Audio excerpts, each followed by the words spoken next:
ఒక 14-15 ఏళ్ళ చిన్న పాప అంటే చదువుతున్నారు. బట్ సోషల్ మీడియా ఎలా రోజు రోజుకి పెరుగుతుందో అప్పుడే అంచనా వేశారు. టిక్‌టాక్ చేశారు. తర్వాత మధ్యలో వేరే యాప్‌లో ఏదో మళ్ళీ వీడియోస్ చేశారు. తర్వాత ఇన్‌స్టాగ్రామ్‌కి వచ్చారు. సో సోషల్ మీడియాని ఇంత గట్టిగా పట్టుకోవాలన్న ఆలోచన 14 ఏళ్ల వయసులో ఎలా వచ్చింది మీకు? అంటే నేననే కాదు, అంటే నేను స్టార్ట్ చేయడం టిక్‌టాక్‌తో స్టార్ట్ చేశాను కరెక్టే. బట్ నేను ఇక్కడే టిక్‌టాక్‌లోనే ఆగిపోకూడదు. అది బ్యాన్ అయిన తర్వాత నాకు ఎందులో పోస్ట్ చేయాలో కూడా తెలియలేదు. అలాంటి టైంలో మా మాస్టర్, లైక్ డాన్స్ నేర్పించే మాస్టర్ సాయి కృష్ణ మాస్టర్ అని, ఆయన ద్వారా నేను ఇన్‌స్టాగ్రామ్ యూట్యూబ్‌లో ఎలా ముందుకెళ్ళాలి అని చెప్పి అప్పటి నుంచి ఆయన ద్వారా తెలుసుకొని, ఆయన సపోర్ట్‌తో నేను స్టార్ట్ చేశాను డాన్స్ రీల్స్ కానీ, యాక్టింగ్ రీల్స్ కానీ. అలా నేను సోషల్ మీడియా ద్వారా ముందుకొచ్చాను. ఈరోజు హీరోయిన్ అయ్యావు. అయితే ఇంత ప్రయాణం చేసింది, 5 ఏళ్ల ప్రయాణం చేసింది ఈ హీరోయిన్ కోసమేనా? లేదా ఆల్ ఆఫ్ సడన్‌గా ఈ టర్న్ తీసుకున్నావా? లేదు, హీరోయిన్ కోసం అని చెప్పను, కానీ ఒక గుడ్ ఆర్టిస్ట్‌గా, అంటే మూవీస్‌లో హీరోయిన్‌దే మంచి క్యారెక్టర్ అంటే ఈ మూవీ ఇండస్ట్రీలో అది నిజం కాదు. ప్రతి ఒక్క క్యారెక్టర్‌కి ఒక వాల్యూ ఉంటుంది. అలా ఒక గుడ్ క్యారెక్టర్ చేయాలని అనుకుంటున్నాను మూవీస్‌లో. సో సావిత్రి రావడం ఒక హీరోయిన్‌గా కాదు, ఒక మంచి ఆర్టిస్ట్‌గా చేశాను అన్న పేరు రావాలని మాత్రం ఈ మూవీ ఎంచుకున్నాననమాట. అండ్ లైఫ్‌లో నీ తొలి సంపాదన రూ. 1500. అవును. ఈరోజు ఆర్టిస్ట్ అయ్యావు. అవును. సో ఈ మూవీ రిలీజ్ అయిన తర్వాత ఇది క్రోడ్స్‌కి కూడా వెళ్ళొచ్చు. సో ఈ ప్రయాణం, ఈ గ్రోత్, ఈ 5 ఏళ్లలో ఈ ప్రయాణం అంతా చూసుకున్నప్పుడు, నిన్ను నువ్వు చూసుకున్నప్పుడు నీకేమనిపిస్తుంటది? నన్ను నేను చూసుకుంటే ప్రౌడ్ ఫీలింగ్, హ్యాపీ అన్నీ మిక్స్ అనమాట.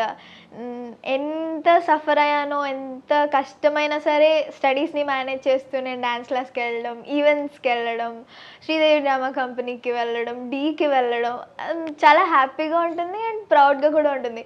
మా ఫ్యామిలీ అంతా జస్ట్ డాన్స్ రీల్సే అని స్టార్ట్ చేసాం మేము. ఇప్పుడు ఒక ఇన్‌ఫ్లుయెన్సర్, ఒక సెలబ్రిటీ అని అనుకోవడం వల్ల like proud feeling.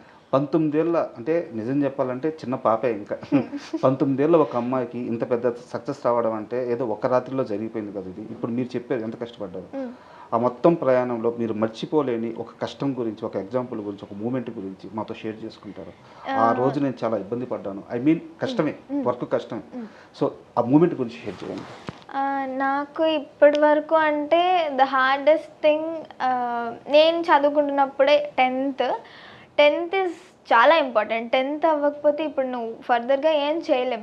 So 10th important అని చెప్పి ఫ్యామిలీ కొంచెం డ్యాన్స్ క్లాస్ కానీ, రీల్స్ కానీ, సోషల్ మీడియా ఇదంతా కొంచెం ఆపమని చెప్పారనమాట. అది ఇంపార్టెంటే, ఐ నో. బట్ నేను అలా అలవాటు పడిపోయాను. లైక్ డాన్స్ చేయాలి, రోజు డాన్స్ చేయాలి, అదో హ్యాపీనెస్ నాకు. ప్రతిరోజు డాన్స్ చేస్తే నా హ్యాపీనెస్ నేను ఎంజాయ్ చేస్తున్నట్టు అనమాట. సో 10th చదువుతున్నప్పుడు 1 ఇయర్ గ్యాప్ తీసుకుందామని ఫిక్స్ అయ్యాను. బట్ ఆ 1 ఇయర్ కూడా ఆల్మోస్ట్ ఎగ్జామ్స్ ఒక 2 వీక్స్లో ఉన్నాయంటే అప్పుడు బ్రేక్ ఇచ్చాను నేను. అప్పటి వరకు నేను వెళ్తూనే ఉండే డాన్స్ క్లాస్కి. That was hardest. లైక్ ఇంట్లో ఉండి చదువుకోవాలి, ఏమదు పొద్దున్న నుంచి రాత్రి వరకు చదువుకొనే ఉండాలి అనేసరికి I felt very disappointed and dull feel అయ్యాను. బట్ మా మమ్మీ డాడీ అర్థం చేసుకోవడం వల్ల నేను చదువుకోవడంలో అలానే ముందుకెళ్ళాను అండ్ డాన్స్లో కూడా అలానే ముందుకు. అంత కష్టపడి చదివారు కదా, 10th ఎన్ని మార్క్స్ వచ్చినాయి ఒకసారి చెప్పండి. 8.2 or 3. Okay, super. అయితే ఈ సావిత్రి సినిమా విషయానికి వస్తే నేను మీ డైరెక్టర్ గారిని నిన్న ఇంటర్వ్యూ చేశాను. సో వాళ్ళు ఒక మాట చెప్పారు, మీరు ఈ సినిమాలోకి ఆన్బోర్డ్ అయిన తర్వాత బట్ మీకు పేరు వచ్చేసి సామ్రాట్ గారు కొంచెం ఏజ్డ్ క్యారెక్టర్, అంటే సినిమాలోనే ఏజ్డ్ క్యారెక్టర్. సో అతని భార్యగా కనిపించాలి అంటే కొంచెం పెద్దవాళ్ళగా కనిపించాలి, బాగా సన్నగా ఉన్న అమ్మ అని చెప్పారంట. ఒక వారం ఆగండి సార్ వస్తాను అని చెప్పి ఆ వారం రోజుల తర్వాత కాస్త లావ్ అయిపోయి, అంటే ఐ మీన్ లావ్ అంటే కాస్త స్ట్రాంగ్గా, కొంచెం మెచ్యూర్ ఉమెన్గా కనిపించేటట్టు తిరిగి మీరు రిటర్న్ వచ్చారంట. వారం రోజులు ఎలా పాసిబుల్ అయింది ఇది? వారం రోజులు నేను చిన్నప్పటి నుంచి నేను అనుకుంటున్నది ఒక మంచి క్యారెక్టర్ చేయాలని. అలాంటి క్యారెక్టర్ ఇస్తాను అంటే ఐ లైక్ డెడికేషన్ అంటారు, అంత ఏమంటారు, ఇష్టం అంటారో నాకు తెలీదు. బట్ చెయ్యాలి అని ఫిక్స్ అయ్యాను. అండ్ నాకెంతో ఇష్టమైన డాన్స్ క్లాస్ నుంచి ఒక బ్రేక్ తీసుకున్నాను. సో అలా ఇంట్లో కూర్చోవడం, తినడం, మంచిగా తినడం. అప్పుడంటే ఏదో సగం సగం తిని డాన్స్ క్లాస్కి వెళ్ళిపోవాలి. సో ఇప్పుడు కొంచెం మంచిగా తిని ఇంట్లో ఉండడం, ఎక్సర్సైజ్ కొంచెం స్టాప్ చేశాను అండ్ డాన్స్ క్లాస్కి వెళ్ళడం స్టాప్ చేశాను. సో దానివల్ల కొంచెం బాగా గట్టిగా తిన్నారు వారం గట్టిగా తిన్నాను. బిర్యానీ ఎక్కువ తిన్నారా? బిర్యానీ అని కాదు, ఎనీథింగ్, హెల్తీ ఫుడ్ అయినా సరే, ఇంట్లో అమ్మ చేసిన ఫుడ్ అయినా మంచిగా తినాలి, క్వాంటిటీ ఆఫ్ ఫుడ్ అలా. అండ్ అంటే ఇప్పుడు దాకా సోషల్ మీడియాలో ఫేమ్ వేరు, సినిమాల్లోకి వచ్చిన తర్వాత ఇక్కడ అంటే ఒక రియల్ లొకేషన్లో షూటింగ్ జరగడం వేరు. ఆపోజిట్లో సామ్రాట్ గారు, ఆయన చాలా సినిమాలు చేశారు, సీనియర్ కూడా వారు.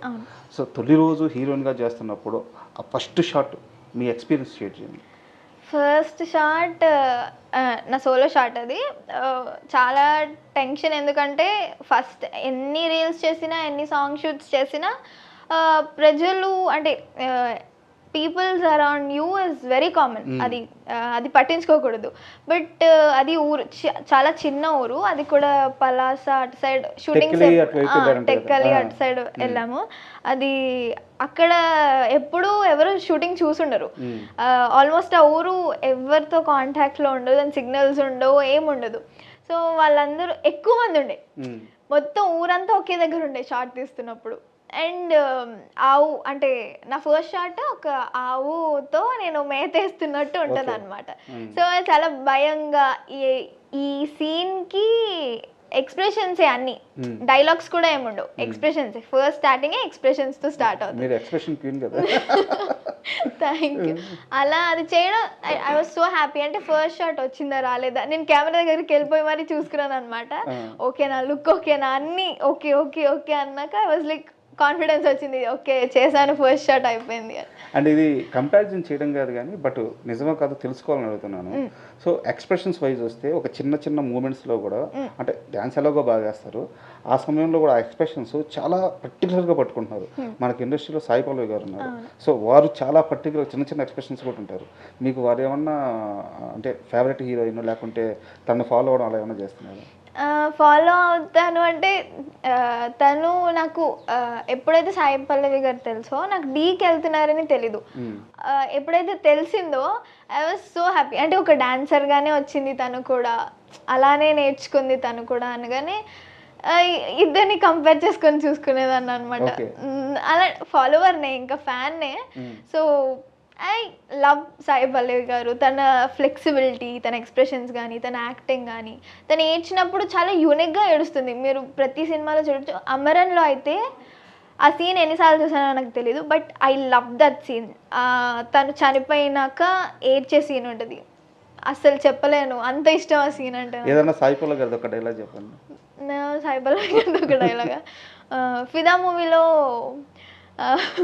అరే బాట్కో బలిచిందారా బొక్కలు ఇరగొడతా అంటది, ఆ సీన్ చాలా బాగుంటుంది.